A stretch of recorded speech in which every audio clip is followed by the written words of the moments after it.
Welcome back. This video is all about how to change the oil pressure sensor on your GMC or Chevy Yukon, Suburban, truck, Tahoe, etc., etc. Let me show you what's up.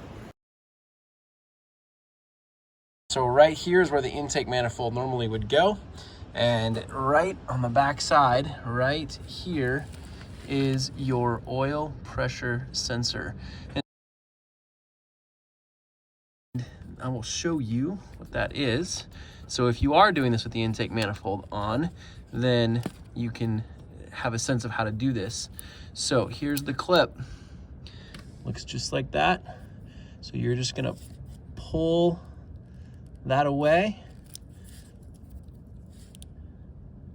like that, and then pull up on it. It's obviously set in like this so you can get to it. So you're gonna get your finger on it and pull out like that, and then pull up on the clip.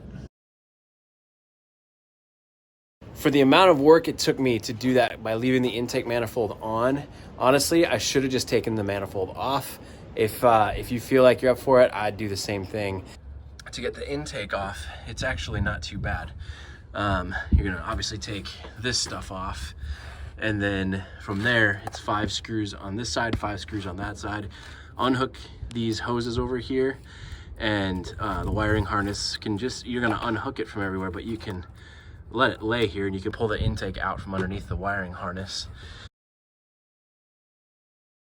And you can leave the fuel rail, the fuel rail, you can leave it attached. You don't need to unbolt it. You are gonna get, when you take the fuel line off, right here, you are gonna get some, obviously fuel's gonna come out, and so you might wanna have a t-shirt or a towel or something bigger than just a paper towel to wrap around the fuel line here, just to soak up any fuel that comes out, because as you tip it, the intake back and things to lift it out, it'll spill fluid. What's helpful too is that the injectors, it's hard to see here, but the injectors are actually gonna come out with the intake as well. It's all kind of one big piece. So let me know if you have any questions in the comments below. I'll do my best to answer them. Thanks for checking out the channel. You got this.